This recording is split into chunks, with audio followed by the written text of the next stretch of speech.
Building 2 because of its street address on the door, 10.5 Beacon Street. Coming up just down the hill, you'll see at the intersection to the right of the lights is the oldest continually active hotel in America, the Omni Parker House Hotel. Famous for some of its food inventions like the Parker House Roll and Massachusetts State Dessert Boston Cream Pie. John F. Kennedy loved the Parker House, had his very own booth. It was from that booth he announced he was running for Senate. It's also where he announced he was running for presidency.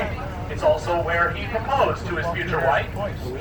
He even had his bachelor party at the Omni Parker House. Some folks say that bachelor party never really ended. Where it started, officially at least. Is anybody staying at the Omni Parker House Hotel? No? That's too bad. I like when people are staying here because then I let them know it's also one of the most haunted hotels. Now, I'm no expert. Stephen King calls it one of the most haunted.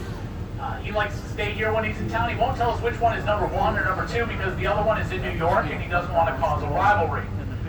But the highest selling ghost story in history, part of it was written here. Charles Dickens, A Christmas Carol, even the Muppets couldn't kill that one. But part of A Christmas Carol was written here. John Wilkes Booth came here 2 weeks before he assassinated President Lincoln. They did him a favor, target practice on Boston Common. They don't do that anymore.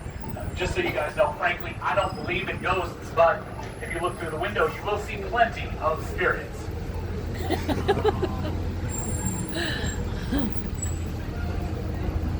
Coming up on the left, you'll see the Benjamin Franklin statue here at Old City Hall. This was first Boston Latin, first public school in America. Benjamin Franklin attended Boston Latin, though he never graduated. He dropped out in grade 10.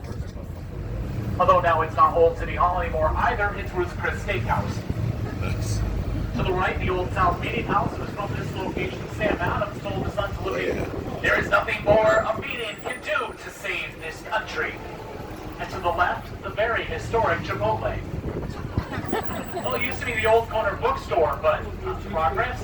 They're trying to make it into a museum, but they don't have any funding, so they have to temporarily sell fake Mexican food until they have enough money to open a museum. Alright, so just a little pop quiz for those of you who are paying attention to where we were. The street that we just came down a moment ago that had the first public school in America located on it. Anyone know the name of that street? I heard somebody say School Street. Very good. This is the street where the residents would head down to the spring to find some water. Anyone know the name of this street? Swan Street. Usually more confident with the sign right next to us. Right around the corner is the street that would lead to the cow pasture where you'd go for some milk. Anyone know the name of that street?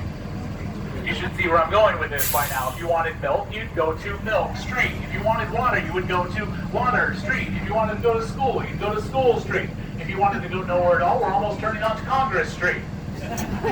Not every street is named that way, but up ahead we have Kilby Street, and then Broad Street. You'd go to find a nice wide street. Get your mind out of the gutter.